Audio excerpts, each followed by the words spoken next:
First thing that we're gonna do is lift up the passenger as well as the middle seat. Then if you have a factory toolbox, go ahead and remove it and set it aside. Then we're gonna remove all the hardware, securing the lower portion of the dash to the machine.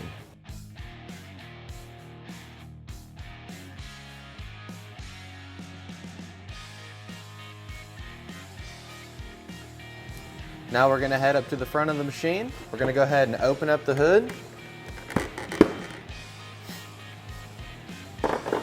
We're gonna remove the 2 push pins securing the fenders, located here, as well as up here on both sides.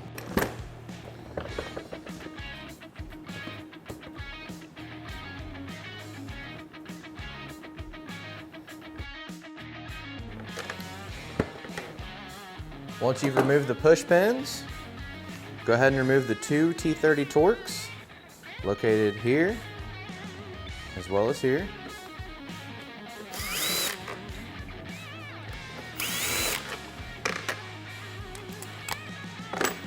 Then we're going to get a 10mm.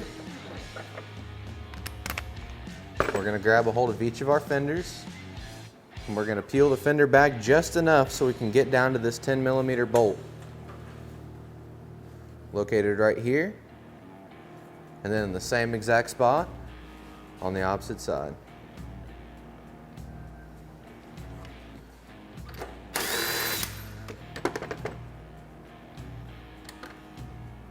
Then we're going to disconnect the plug right here by pushing down on this tab, and we'll just pull it right out.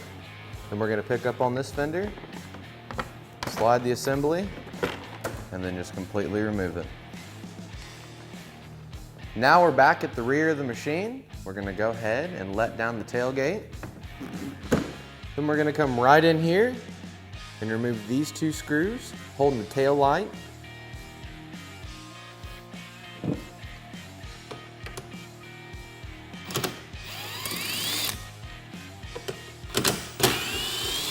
We're gonna grab a hold of the tail light,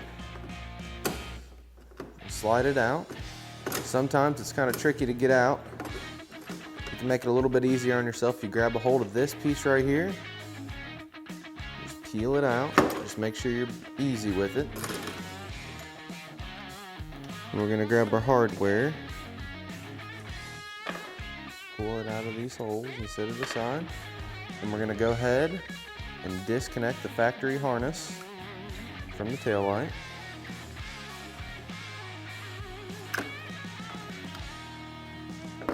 We're going to set the tail light there for the time being, and we're going to repeat the steps for the opposite side. Now we're going to flip the bed up. Once we've done this, we're going to come in here, remove the pin from the bed shock. Then we're going to let our bed tilt all the way down and sit on the rear tires. I like to go ahead and just take my pin and put it back into the shock here so we know where it's at.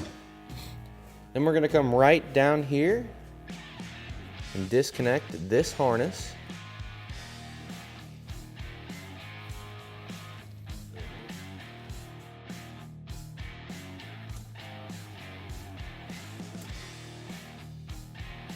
The next thing that we're going to do is grab a rear harness and we're going to connect it to the factory harness.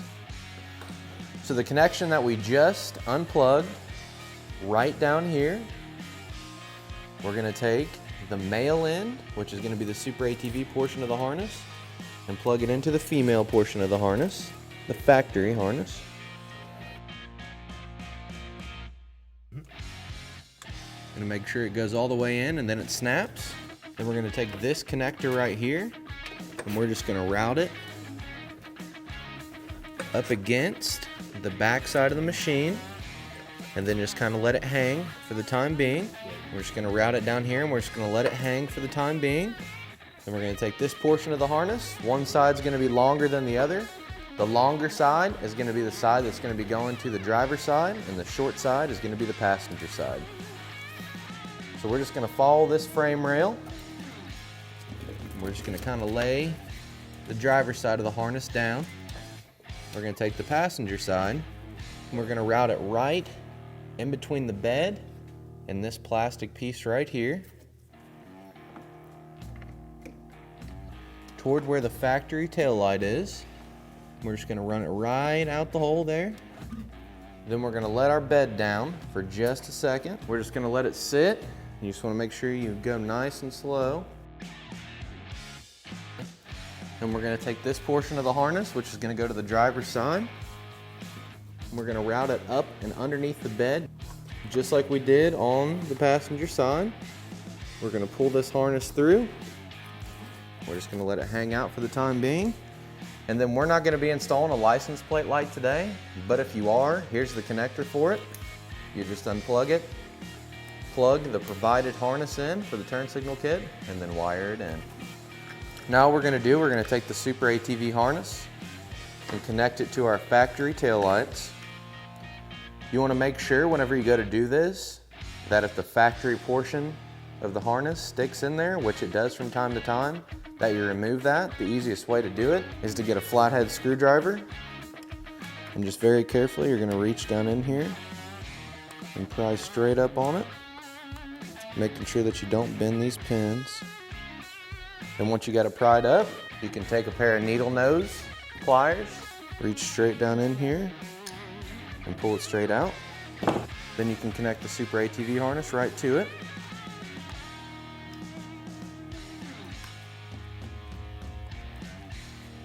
You just want to make sure that it snaps. Then you can tuck the factory harness up and out of the way. We're just going to slide our tail light in place. Get both of our screws started. Then we're going to fully tighten them and then repeat the same steps for the opposite side. So now what we're going to do is we're going to grab the control box portion of the harness, which we previously ran down over top the gas tank. Now we're going to follow the radiator hoses and start feeding it into the machine. If you go right on top of the radiator hose and then just start feeding it into the machine, it's going to come out right where we need it. Now we're going to tie up all of our wiring, make sure it's not laying on the exhaust and it's in a good place to where you can close the bed. Then we're going to go ahead and reattach the bed to the shock.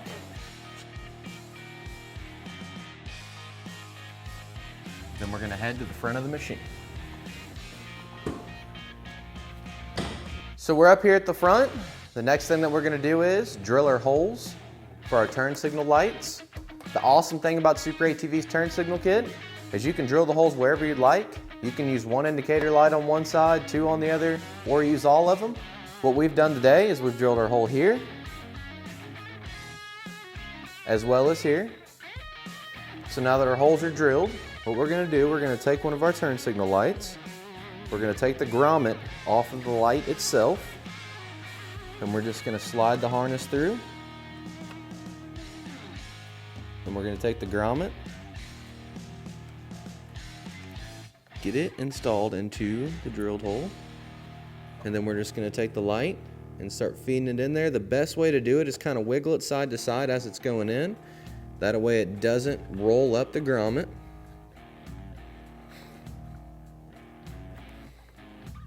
Just like that.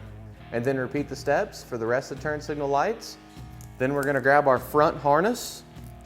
We're going to be looking for the side that has the 4 connectors on it. And you're going to want to look, each of these are labeled. This is going to be left signal, so that's going to be the driver's side signal. Then right, that's going to be passenger side. So what we're going to do is, we're going to grab the side of the harness that's going to plug into the control box. We're going to start right here. We're just going to feed this harness straight down. You don't want to get too much slack down there. And before we do anything else, we're just going to go ahead and get it started through the grommet. This grommet is going to be hard for you to see. If you come over here on the passenger side and you grab your harness, you can take your hand, follow the firewall, reach all the way back, and then reach straight down. You're going to feel your factory harness coming through, and you're going to feel that rubber grommet. So what we're going to do with this plug is we're just going to feed it straight through that rubber grommet and follow the factory harness and just feed as much of that harness inside the machine as you can. So here's our front harness. We fed it right over top of these radiator lines. as well as the factory harnesses. And we're just going to lay it right here in the floorboard. Then we're going to head back out to the front and start wiring up our turn signal lights. All right, so now we're back out front. We have our harnesses. Here's our right side, or our passenger side. What we're going to do is we're going to feed our harness down into here, back in behind the radiator. And we're just going to go right through here, underneath of the headlight. Just going to reach right up underneath the headlight, grab our harness, and we're just going to plug it in to our turn signal light for the passenger side. Make sure they're good and snapped together. Then we're going to head back up here. We're going to go over to the driver's side. So we're going to take our driver's side portion of the harness, run it right along with the factory harness in here.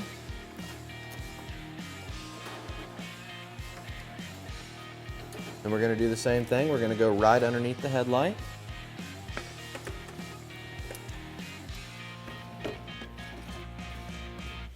Pull the harness through. Make our connections here.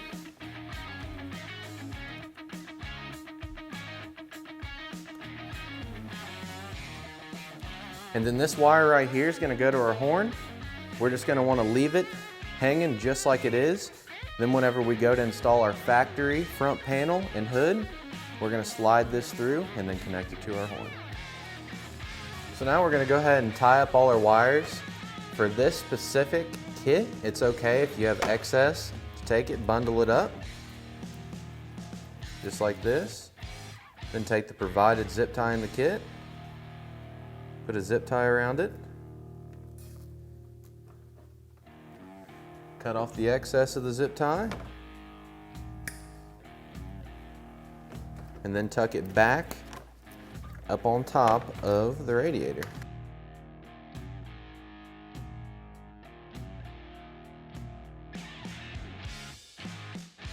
And then just take another zip tie and attach it to the factory harness. And then cut off the excess of the zip tie. Then repeat all these steps for the opposite side. So the next thing that you're going to do is install your horn. This is another thing that's awesome about SuperATV's kit. You can mount this horn anywhere you like. We send enough harness for you to mount it over here, up underneath here if you'd like to on the frame. We found the easiest way to do it is just drill a small hole, take the stud of the horn, stick it through your hole, then put the nut on the back side, and you're good to go. So we've done this. So now what we're going to do, we're going to take our harness, we're going to run it up through the front compartment here. Then we're also going to get our plug that we previously removed. And we're just going to go ahead and plug it in, put it right back where it was. And we're going to go ahead and pick up on this fender, as well as this fender over here. Get that front compartment slid back down into place. Make sure everything's where we want it. Then, as you can see, we're going to have quite a bit of excess for our horn. What we're going to do, we're going to go ahead and plug it in. And it doesn't matter which way you plug it in. You're just going to make sure that you plug both wires in.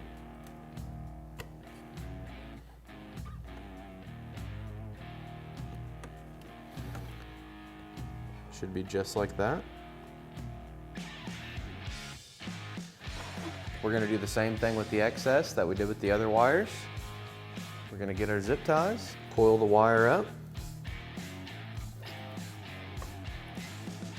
cut off the excess of the zip tie here. And then the hole that we ran our wires through, right here, we're just going to take our excess wiring and feed it right back through there and just kind of angle it towards this side, or the passenger side. And then just get it all tucked in there and out of the way.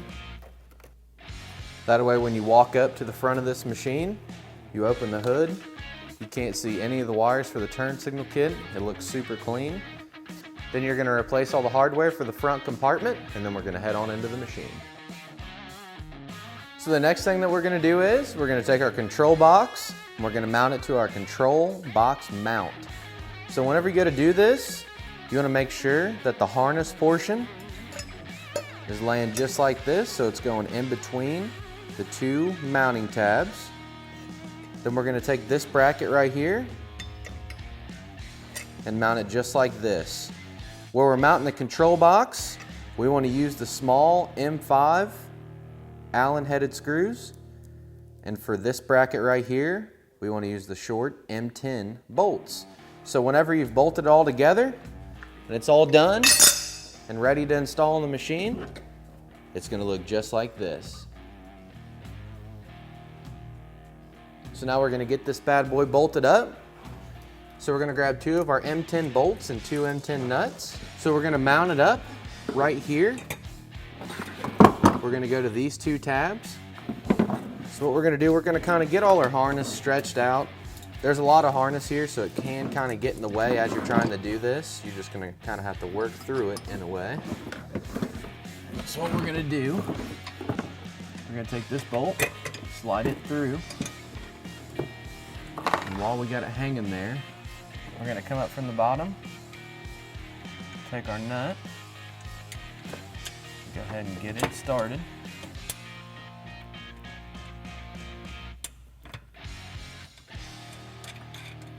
Onto the bolt, just like that. We're going to do the same thing for this opposite side.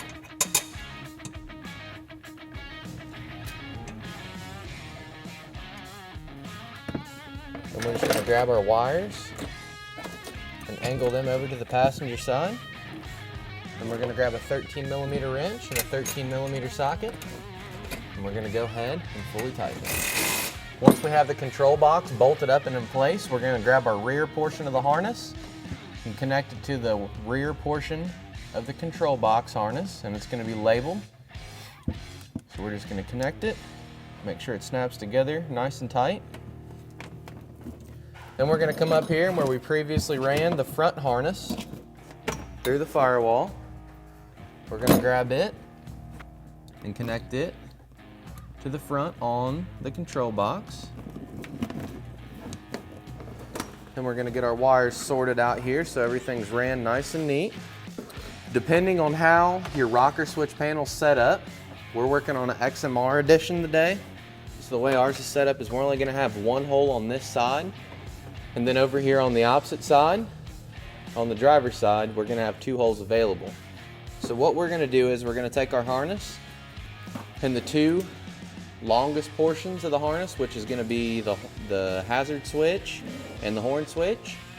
It's going to go over here to the driver's side rocker switch panel, and then the turning signal switch is going to go right here on the passenger side of the rocker switch panel. So we're just going to follow our factory harness, and we're just going to run these 2 wires right up and into the dash. Best way I found to do it is just whenever you're feeding this wire up through here, just make sure you're not going to get in contact with anything that it shouldn't be. In this instance, it could be the steering shaft.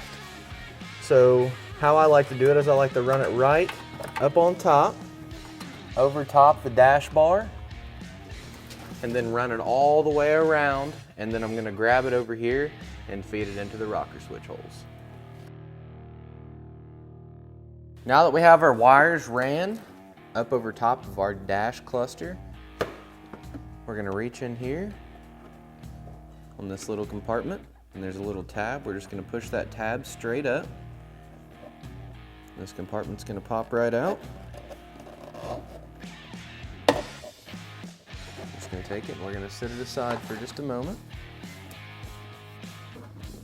And we're going to grab our wires, run them through the back side of this compartment, just like this. Then we're going to take each of them and run them through our rocker switch holes. You need to line them up however you want to do it. You got your hazard switch and the horn. I want my horn to be on the far outside, so what I'm going to do, I'm going to stick my switch, or I'm going to stick my harness through my hole. just like that. And do the same exact thing for the other one. Then I'm gonna get my horn switch, as well as my hazard switch. We're just gonna line them up. You wanna make sure that this post here lines up with the hole on the harness. Just like that. And we're just gonna feed it back in here. Make sure our switch fully seats. And we're gonna do the same thing on the horn. Make sure everything lines up properly. Just like that. Feed it back through. Line it up in the dash. And then we're gonna grab our turning signal light portion of the harness. We're gonna do the same exact thing. We're just gonna run it through our other hole in our dash. We're gonna grab our turn signal switch, make sure the post is lined up.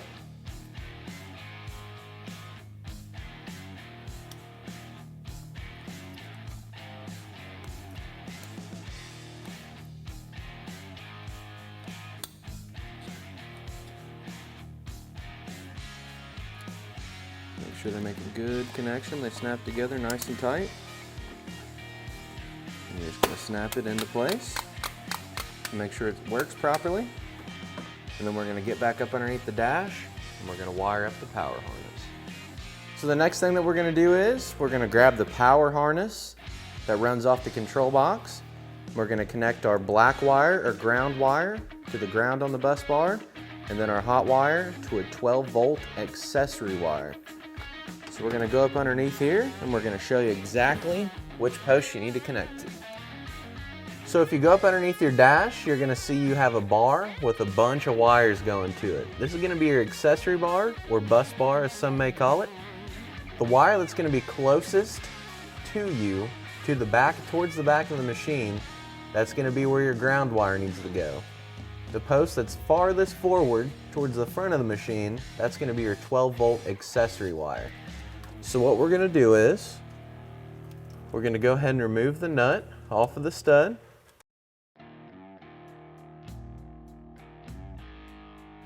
Which you're not going to be able to see, but you're just going to have to trust me. Then we're going to take our ground wire and we're going to put it right there on that rearmost stud. Then we're going to go to the farthest forwardmost one and attach our 12-volt accessory wire. Once we've done this, we'll want to go ahead and reinstall the nuts and then fully tighten them, making sure that our wires are making a good solid connection. So then you're going to have your fuse holder. There's a few different things that you can do with this fuse holder. You can zip tie it up out of the way, or you can take a self-tapper and self-tap it into the dash somewhere. It's completely up to you. Or you can even just, lay it up in there in a good spot to where it's not going to get in the way of anything. That's perfectly acceptable as well. Go through, make sure all your wiring's tied up and out of the way, then go and reinstall all of your factory components. And that's how super easy it is to install SuperATV's Deluxe Turn Signal Kit on this Can-Am Defender. For more information on this turn signal kit or any of SuperATV's great products, feel free to give us a call at 855-743-3427 or check us out online at superatv.com. Thanks for watching, and we'll catch you next time.